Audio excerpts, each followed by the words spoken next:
Hi, this is Rob Packard from Medical Device Academy. This week's live webinar for our YouTube channel is going to be about how to audit the auditor. So companies are required by law in the medical device industry to conduct audits of the quality system. So it's an internal audit that you perform. But just because it's called internal audit doesn't mean it's necessarily done by somebody that's within your company. And the reason for that is you're required to have independence from whatever you're auditing. You can't audit your own work. It's just like when you write any kind of a document, whether it's a report or a letter to somebody. If you really want it to be perfect, you ask somebody else to look at it to make sure it's letter perfect and check for typos and grammar. It's hard to edit your own work. So if you're in a company and you want something done really, really well and letter perfect, you hand it to an assistant, or you hand it to a coworker, or you hand it to a peer. Ask somebody else to check your work. That's how quality auditing works too. You're supposed to have somebody other than the person doing the work auditing the work. But that poses another problem. You have to audit all your quality system, and quality auditing is part of that. So who audits the auditor? So that's the big question to answer today. And I talked last week in a live session about the process approach to auditing and how that helps you identify specific clauses that are often forgotten during internal audits. But this week, I'm going to show you a couple of techniques that companies use all the time to try to address this issue of how do you have independence when you're auditing the internal auditing process and you can't audit yourself. So there are essentially two strategies. Strategy number one, obviously you can hire a consultant, so that's going to be strategy number one. Strategy number two is you're going to have multiple auditors in your company. If you don't have multiple auditors in your company, then your choices are develop some people, so get some people trained as an auditor so you can have them audit your work and you can audit their work and you're auditing your peers. So that's one strategy. Another strategy, once you have more than one auditor, is you can rotate. So this year I'll do it, next year you'll do it. I see a lot of companies, they will have an outside consultant come in year after year after year after year, do one audit, do the whole entire quality system, and then they walk away. They don't have to worry about auditing at all because they're just going to outsource it. And it's very little involvement in the auditing process and the planning in making sure that it's done well. One strategy that would save you some money, you can audit processes yourself internally, except for the work you're doing, and then have an outsider just audit the things that you're doing. And I see a lot of companies that are larger, they'll do that strategy.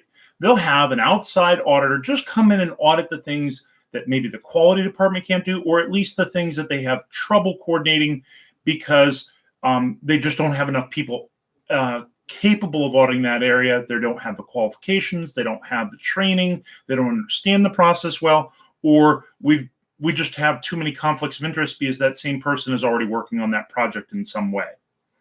So in those cases, they'll just bring in an auditor from the outside, a consultant, to just audit those areas instead of paying for somebody to do the entire quality system. So this saves them some money. Another thing that goes along with that strategy is you have an audit schedule. You set up your audit schedule for, we're going to audit all these processes. Maybe there are 15 processes you're going to audit, and that's 15 audits you spread out over the year, and you get towards the end of the year and a couple of them aren't done yet, and you have your notified body or certification body coming in soon to do that audit. That's another time to bring that person in. Bring them in to figure out, which things didn't we already audit, and which things do we not have independence for? So they're going to cover those gaps. So that's ways you can use a consultant a little bit more efficiently than have them do everything. Another thing, so now we're going to go back to the first strategy. You have consultants. One strategy is just have them audit part of it. Another strategy, and our firm is able to do this because we have multiple auditors that are qualified, we'll rotate amongst the consultants. So we have 3 or 4 people that can audit anytime. This year it'll be myself. Next year it'll be Matthew Walker. Next year it'll be Mary Votter. Next year it'll be Sharon Moreau. We'll rotate through those different auditors, and we're always training new people on our team on how to be lead auditors. And so we'll start them out doing some small process audits, doing them remotely. Then we'll have them do some supplier audits for a day. And then we'll eventually get to doing full quality system audits. And we always have an experienced auditor on our team observing them and giving them feedback on it. So you actually have multiple eyes looking at it when they're in training. But we find that's the best way to train these auditors. So those are your strategies in general on how to audit the auditor. Now let's see, what should you look at when you're auditing the internal auditing process? So it's not just how do I address this conflict of interest issue, but then a lot of people, they're trained on how to audit process, but nobody ever thinks, oh, how am I going to audit auditing? So what do I look at? So the first thing I would like to emphasize here is don't be lazy. The most non-value added audit finding that somebody can say is, you forgot this sub clause.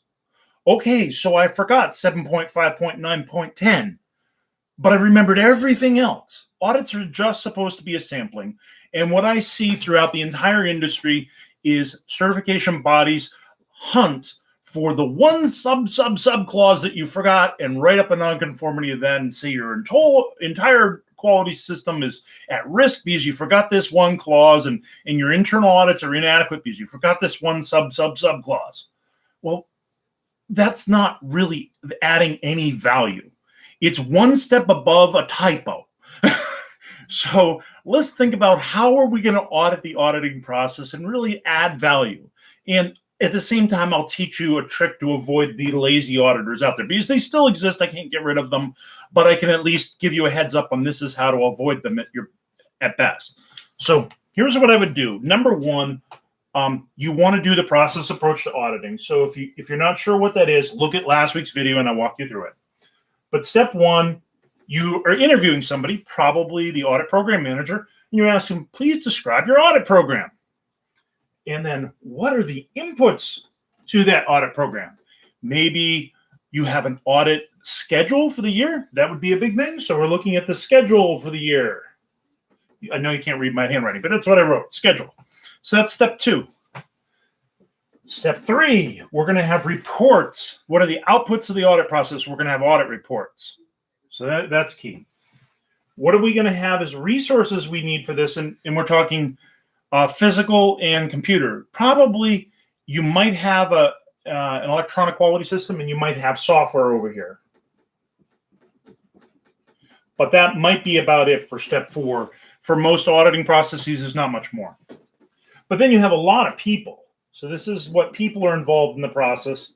That's step five. And you're going to look at training records and qualifications of those auditors.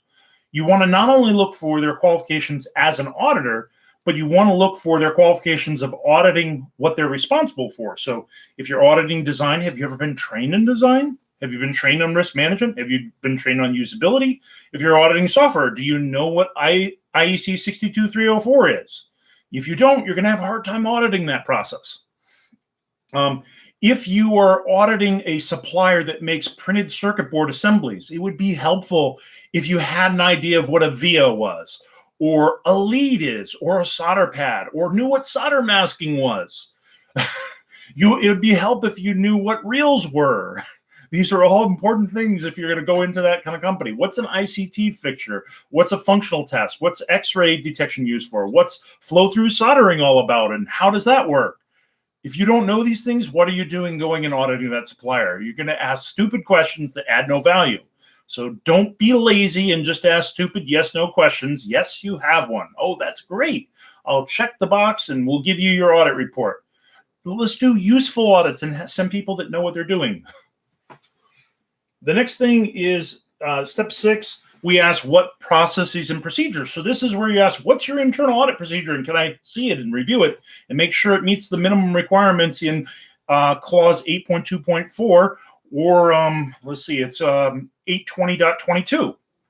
So these are the things that you want to be asking. Do they have a procedure and is it compliant? What forms do they fill out? Is the auditor using the forms that they're supposed to be, or does your procedure say they can use their own forms as long as it meets the requirements? That would be a good thing to put in that procedure. Give outside auditors, consultants flexibility. And then last but not least, metrics. There's always a metric you can use for every single process. Clause 8.2.5, I think it is monitoring and measuring of processes. So you're required under 8.2.5 to be doing this step 7. But in addition to that, it might actually be useful. One of the simplest ones I use for CAPA can also be used for internal auditing. For CAPA, I say, what's your average aging of the CAPAs? So some people say, well, all CAPAs must be closed in 30 days or 60 days or 90 days. That's not really practical, because if you need to make a design change, it could take over a year. And if you're making a procedural change, it could be done in 30 days. The average is much more useful, and you want to see the average going down or at least staying in control. You don't want to see it continually going up, up, up until the auditor shows up and then it drops right before they show up. That's not under control at all. So there should be a metric here. And one of those metrics might be the average aging of your internal audit reports. So if you're doing 15 audits a year, what's the average aging of those? So I think we're going to be posting a new blog about that next week, if you're interested. And there'll probably be a short video that we'll record with it. But that's important. That's a great metric to use. Now think about the math here. If you do one full quality system audit a year, and that's it, your average is going to be 180 days. But the average right after they do the audit is almost 0. And it gradually goes up, up, up, up, up throughout the year until you get to the end of the year where it's 365. The average over the course of the year is 180. But at any one particular time, it's growing, growing, growing. That's not a good trend. That's a bad trend. So if we were doing trend analysis, we would say this might be something we want to fix or improve. We're meeting the minimum specification of doing one full quality system audit a year. We're auditing all the processes, but we're not keeping this process in control at all. So doing 15 process audits over the course of the year, the average aging of these varies. If you are doing 2 process audits on average for each process, so we do one now and 6 months from now, we do another one on that same process, now you can do follow-up on those CAPA plans that you had from the previous audit. And that's much more effective, and that cuts your average time in half. And if you have a process that's in really great shape, you might say, let's only do one audit of that this year. We didn't have any findings that we need to follow up on. It's a nice, stable, mature process. Let's only do one audit of that process this year.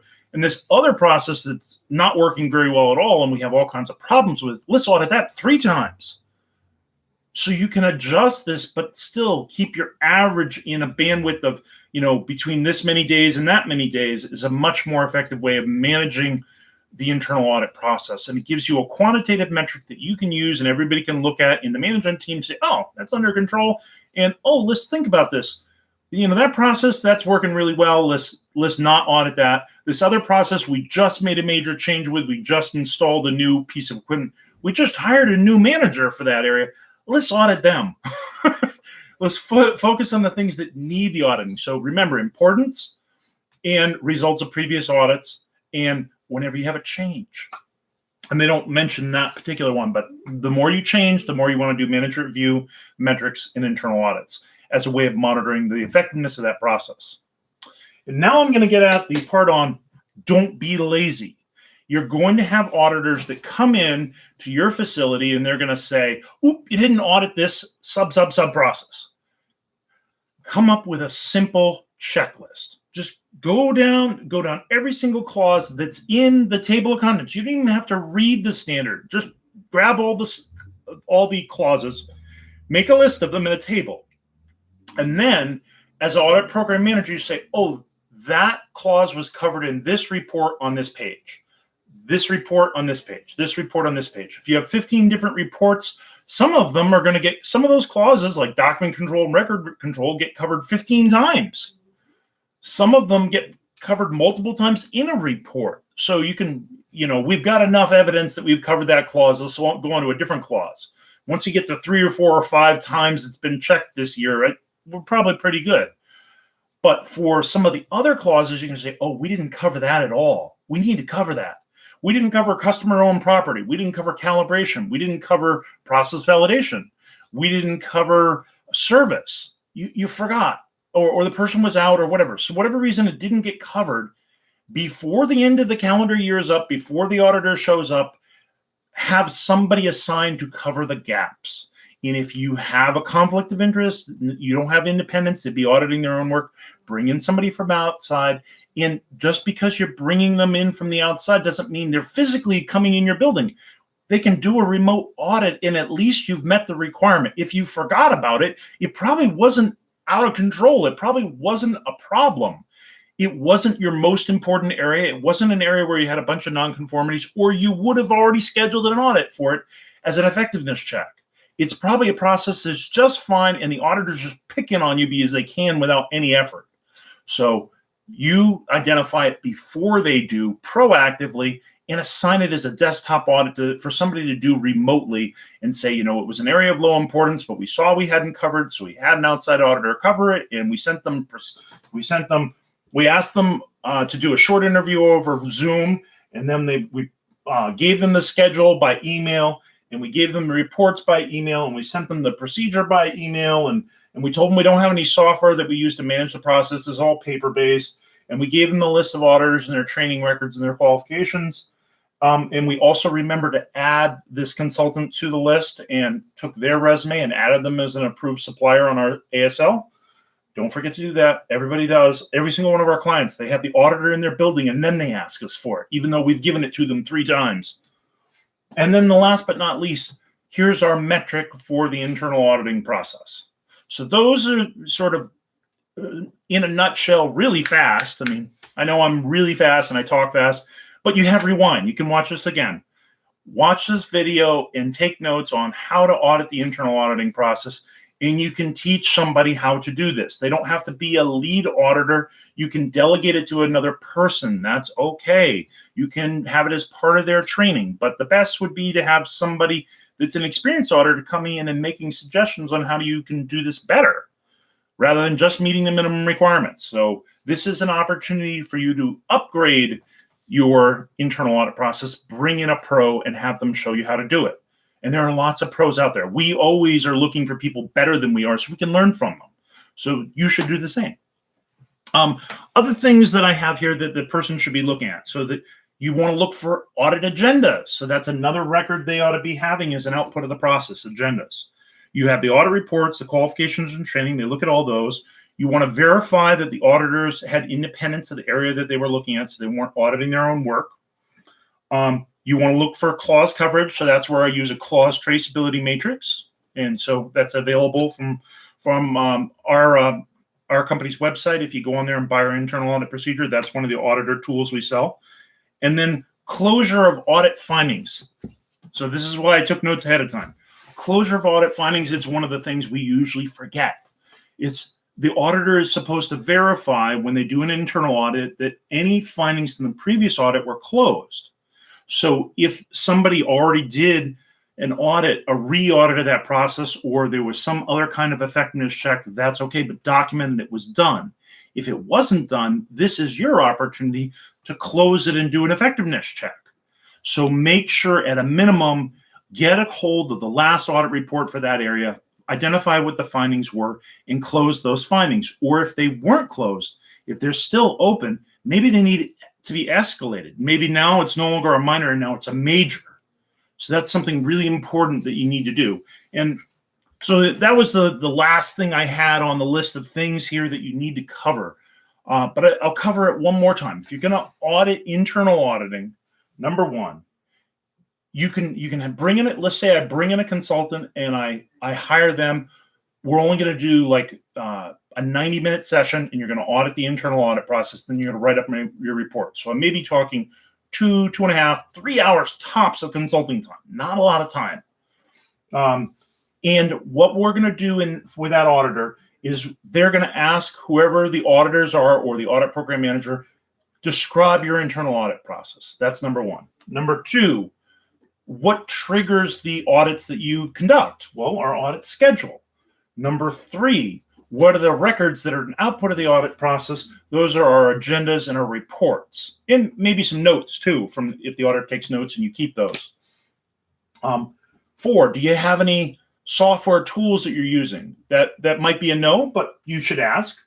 what people are conducting audits, what are their qualifications, where are their training records. You might even want to take the step of training this outside consultant on your own internal audit procedure, because the next step is they have to review that procedure anyway. You send them that procedure and any forms, and make sure in the procedure that they have the ability to use their own templates if they want to. And then over here, 7, what are your metrics for the audit process? And you might ask the auditor, what do you recommend? Auditors from a certification body, a notified body, the FDA, they can't give you advice. First-party auditors can, but don't ask the question in the middle of the audit. Wait until the closing meeting. Okay, now that you've audited us and you've given us the findings, what suggestions do you have to improve our internal auditing process? That's when to ask that question after the fact. So that's basically how to do this. And to prevent proactively the stupid findings that the certification body throws your way because they're lazy. Oh, you forgot to cover clause 7.5.9.10. Do a clause traceability matrix that just shows these are the audit clauses that we have to cover, and that was covered in this report on that page, and make sure 100% of them are covered before your certification body comes back. So that's everything that I have for today. If you have any questions, shoot them to me by email, put them in comments below. If you liked this video, please share it with others and click like. And if you have any suggestions for a new live audit or a new live video that we can put on our YouTube channel, please go to medicaldeviceacademy.com and then /suggestion box. So suggestion-box, that's where we have a form for you to fill out on how to, what things we ought to be doing for new procedures, new webinars, new training, new live videos. And if you type that URL in wrong and get a 404 error, it takes you to the same page anyway. Thank you very much, everybody, and see you next week. Bye-bye.